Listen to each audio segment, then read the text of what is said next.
All right, good morning, everyone. Today we're going to talk about Ricci Davis's notes that I've deciphered. And these are the Ron Logan confession notes that the guy that with really bad handwriting made it kind of difficult to see what he had to say. But I spent a lot of time, and I feel confident in the words that I've kind of figured out. And please go along with me, and uh, and you know, if I got something wrong, let me know. But I feel pretty good about it. So what I've done is underline the words that were missing from this motion to correct translation.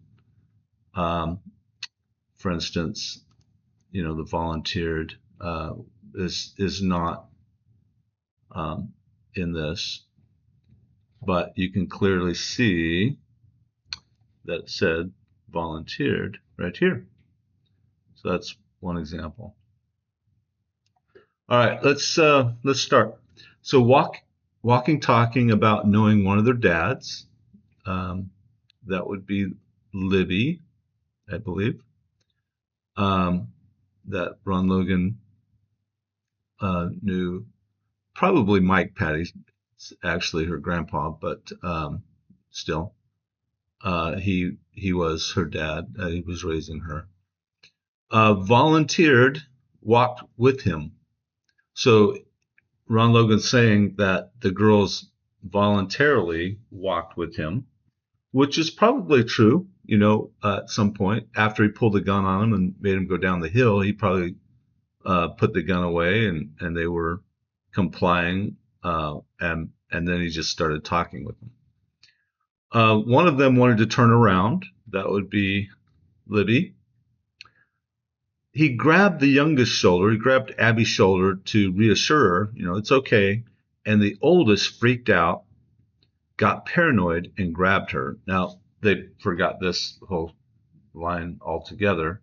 They got paranoid and grabbed her, but it actually has some importance in context when you understand that Libby was very protective of Abby. She was much stronger, more outgoing. Abby was more reserved. And so it makes complete sense that once Ron Logan grabbed Abby's shoulder, that Libby got very protective of her and grabbed her and to get her away from Ron Logan. And so that's an important line that got left out. And there's no way that Ricci Davis could have known this about the girls. And he would have had to have heard this from Ron Logan. And it's ridiculous that Slick Nick said that he failed the polygraph miserably. First of all, the polygraph is completely subjective. He could have easily told the guy, "Hey, just say he failed,"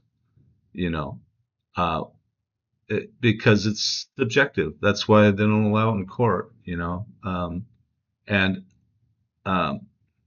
this whole case comes down to Slick Nick intentionally hiding evidence and preventing evidence from coming about. Didn't even let Ricci Davis wear a wire when he offered to. I'll talk more about that later. All right, so let's continue. One said something about calling police. Sexual attack wasn't true. Originally not trying to go rape them. Well, the sexual attack was true, but this is Ron Logan just trying to not be a child predator in prison. Paranoid about probation, felt like he crossed the line when he grabbed the youngest one. He started talking ironic, should have been in school. Ron Logan is saying, oh, it's ironic that you're going to die when you should have been in school.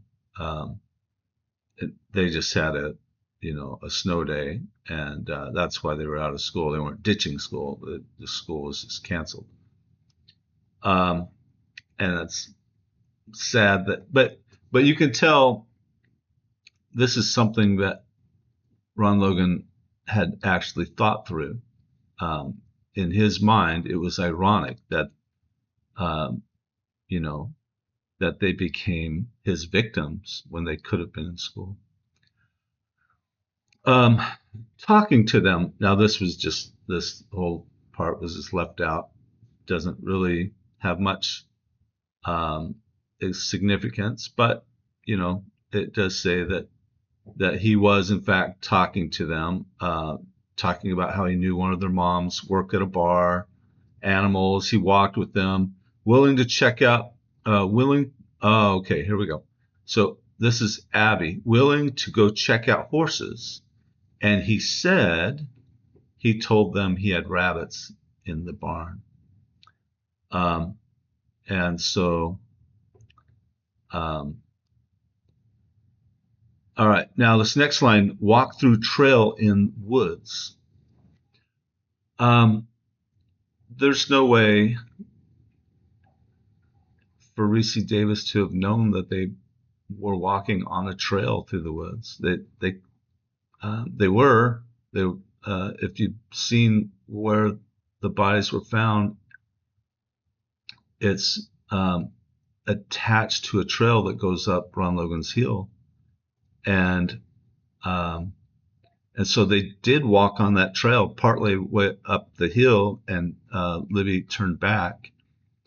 But there was no way to know this for Ricci Davis unless he heard it from Ron Logan. And they did, in fact, walk through a trail on Ron Logan's property. The oldest, paranoid, didn't want to go. Youngest wanted to see the horses. And that's talked about that.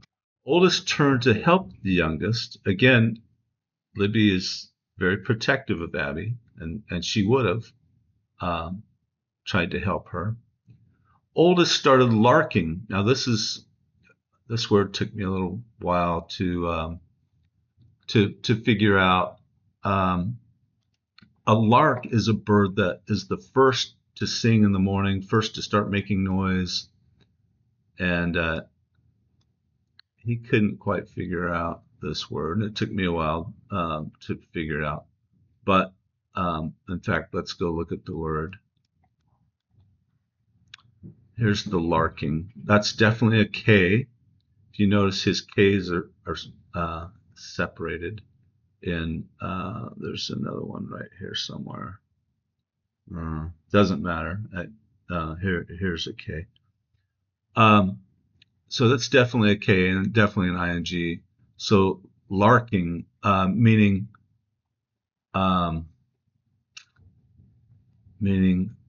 sounding the alarm, being the first. I've never heard that term before, but I'm fairly confident that's what it says. Raising the alarm. The youngest scared and was shivering. He now grabs oldest. He said he got hit on the nose, Scared, he got blood on one of the girls. Pulled box cutter out, slit oldest one, hit an artery. Now, we're going to talk about this in a minute, but after Libby punched him on the nose, he pulled his box cutter out of his fanny pack because you can see it clearly in his fanny pack. And he took a couple of swipes at Libby's neck. And I think I'll save that for here in a minute. But keep in mind, he did hit an artery at first. He barely cut an artery. But this is important. This information that He pulled a box cutter out in anger and did in fact hit an artery. All right, youngest scared, etc. So he took the little girl with him for a while, never said where. He said he cut her to cut both necks, basically to prevent her from talking. He left again, came back later in the evening. We know Ron Logan came back later in the evening from his text that he sent and received at 8 and 10 p.m. This case is not a whodunit. I mean, I'm sorry. This is very simple, and it has been from the beginning. Uh, I mean, but combined with this confession, uh, this is this has everything. Everything about the case is tied to this confession. Search going on later on, late hours. Tried to move oldest one to an area not to be found. So he's trying to keep them from being found. Place where four-wheelers ascending go. Now I know that word took me a while, and I know that some will doubt that because it doesn't really make a lot of sense. But ascending, that's definitely an ing. You can see the dot for the I, and I couldn't understand if that was accelerating or ascending. It could be accelerating. I mean, but regardless, up on top of the hill, there's a bunch of four-wheeler paths, not on Ron Logan's property. And so Ron Logan wanted to actually pull Libby and Abby up there so they couldn't be found easily. And I think we're going to hear later on when Ricci Davis' entire story comes out, I think we're going to hear that Ron Logan was trying to bury the girls initially. That was his plan. That's why they were found on his property, is because he couldn't move them. Libby was too heavy to move, and so there was a little bit of digging found next to the bodies, but the ground was too hard. He hadn't counted on that.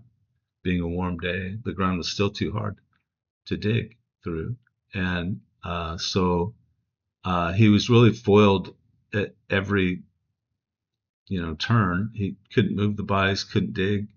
So ultimately, the branches were just an attempt to hide the bodies for as long as he could until he could figure something else out. And I know a lot of people assume that the branches are some, have higher meaning, but I really don't think they do. I think he was just trying to hide the bodies. And this proves that he was trying to hide the bodies. All right. Burned his clothes in a burn pile, hiking boots, gloves, and a bag. The bag being the fanny pack.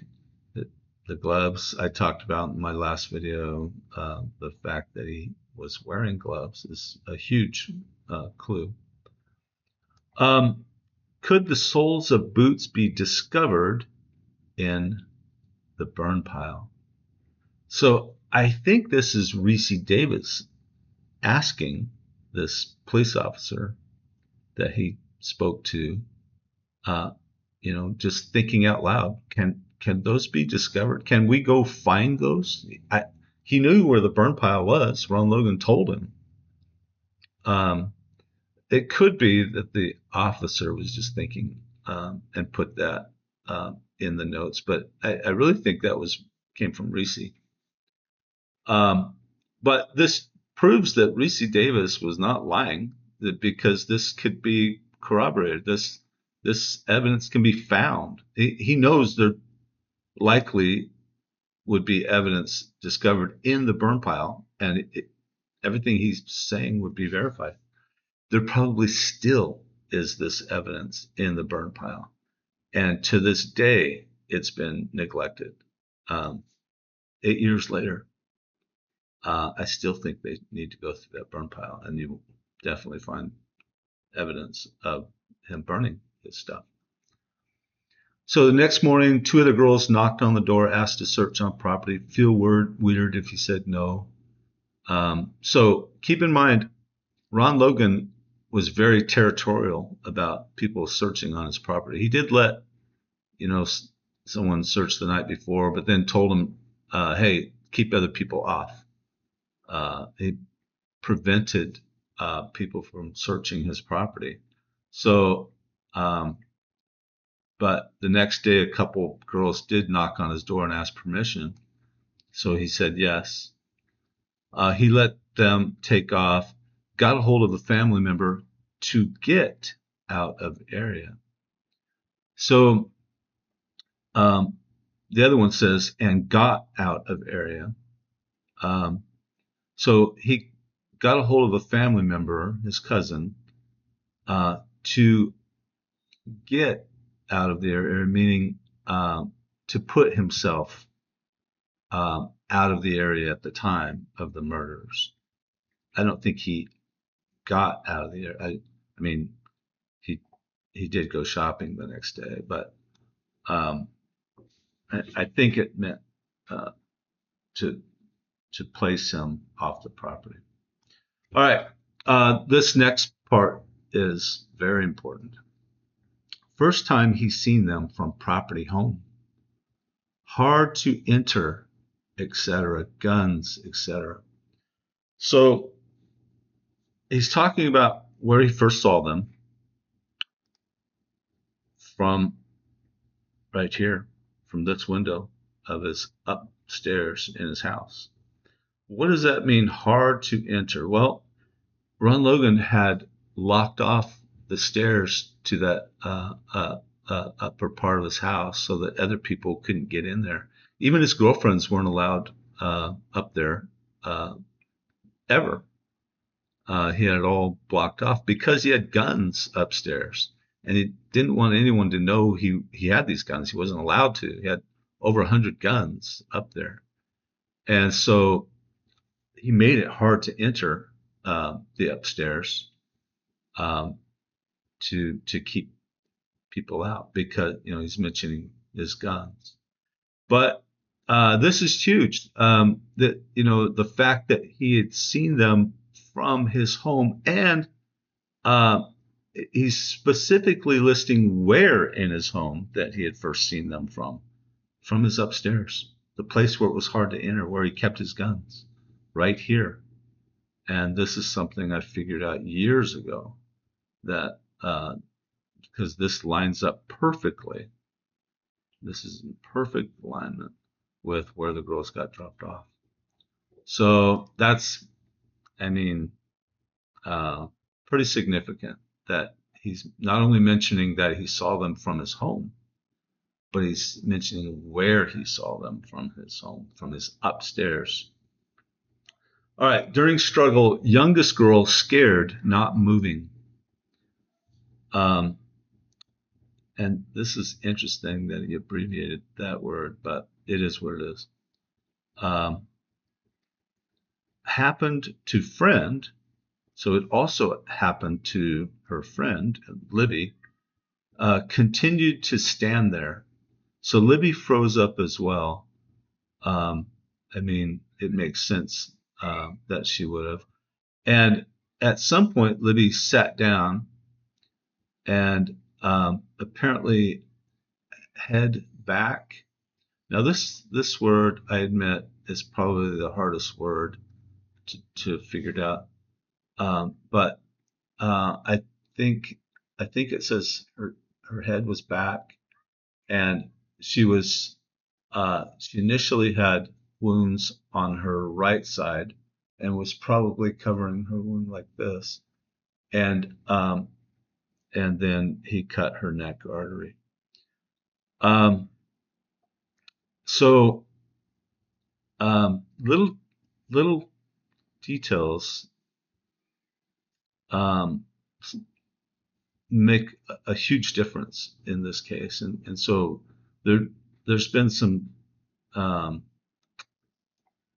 pretty significant details that like like hard to enter, that tells me exactly where in his house that he had seen the girls. Um, so here, the blue ones are the veins, red's arteries. Um, Now, Libby, um, on her right side, uh, Ron Logan had slashed a couple of times. Um, and we know that from the trial. Um, Libby's, let's see, okay, here we go. Dr. Kaur said Libby's right common carotid artery was partially cut. So this right one here was partially cut. Um, and her left common carotid artery and left jugular vein were completely cut through.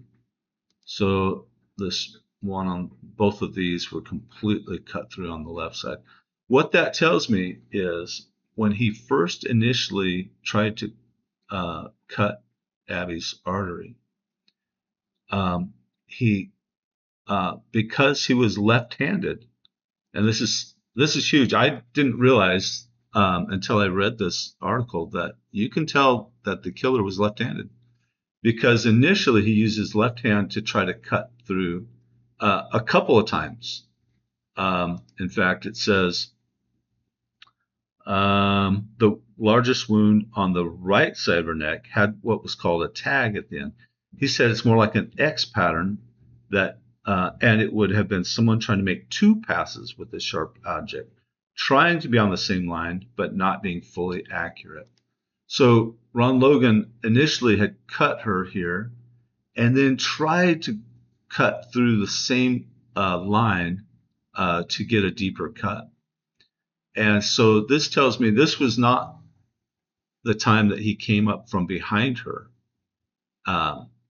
That happened later. This was the initial attack where he made these two cuts on this side, and he just barely nicked an artery on this one. But the one from the left side where he severed both of these, that's when he came up from behind her and using his left hand again, but this time from behind, used the blade to sever. He had a much easier time from behind completely severing both the vein and the artery. And it's interesting that it says that Abby's cut was an inch deep. Somewhere it says that. Here we go. He estimated it was about an inch deep. This blade is exactly 1 inch in length. And so this, I'm sure, is the knife that Ron Logan used, because you can see it in his fanny pack. And everything lines up to be correct with that particular box cutter. So this proves that the killer was left-handed, and Ron Logan was left-handed.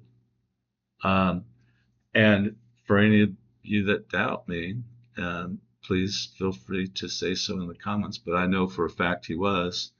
Connie Dillman herself told me that he was left-handed. So I'm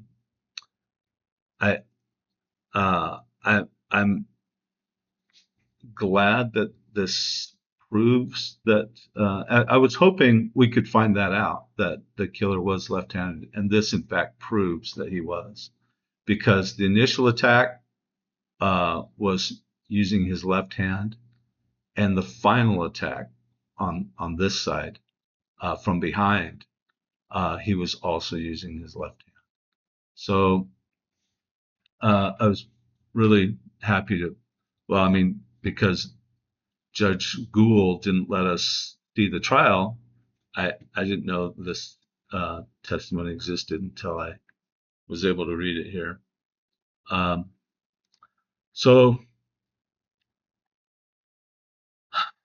so I hope these this final translation of his horrible notes um, helped with something. Initially I kind of blamed Liggett um, for botching this, for rushing to judgment to get to become sheriff, and then I realized that it was Doug Carter that was really the man behind the curtain, and kind of blamed him for being stubborn and not allowing truth to come out. But now I realize it was really Slickless Nicholas McClelland that was responsible for covering up this crime.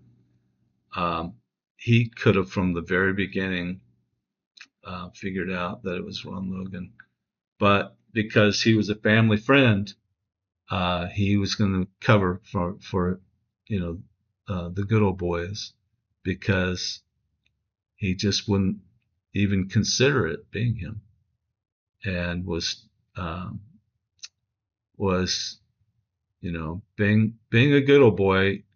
Slick Nick is a Mason. He's part of the club, and he's going to protect anyone who's part of the club, and did protect Ron Logan. He lied about Ricci Davis failing the polygraph. He wouldn't let him wear a wire. He told him to write everything down in less than two paragraphs, which is ridiculous. If you really want to get to the truth, you want to get as much information as you can. Um, and he hid the letters that Ricci had written him during the trial, or right before the trial, I should say. Um, he hid the videotaped interview with Ricci Davis. Um, Slick Nick is the one responsible for um, Ron Logan getting off. In fact, he got him out of prison 3 years early and sent him home. Um, that's the man who's really botched this case, and it was just because it was his buddy, and taking care of somebody that was in the good old boys club. Um, well, I hope any, or at least something from this has helped. And if it isn't evident by now that it was Ron Logan, I don't know what to tell you. There's just there's an abundance of evidence. Thank you.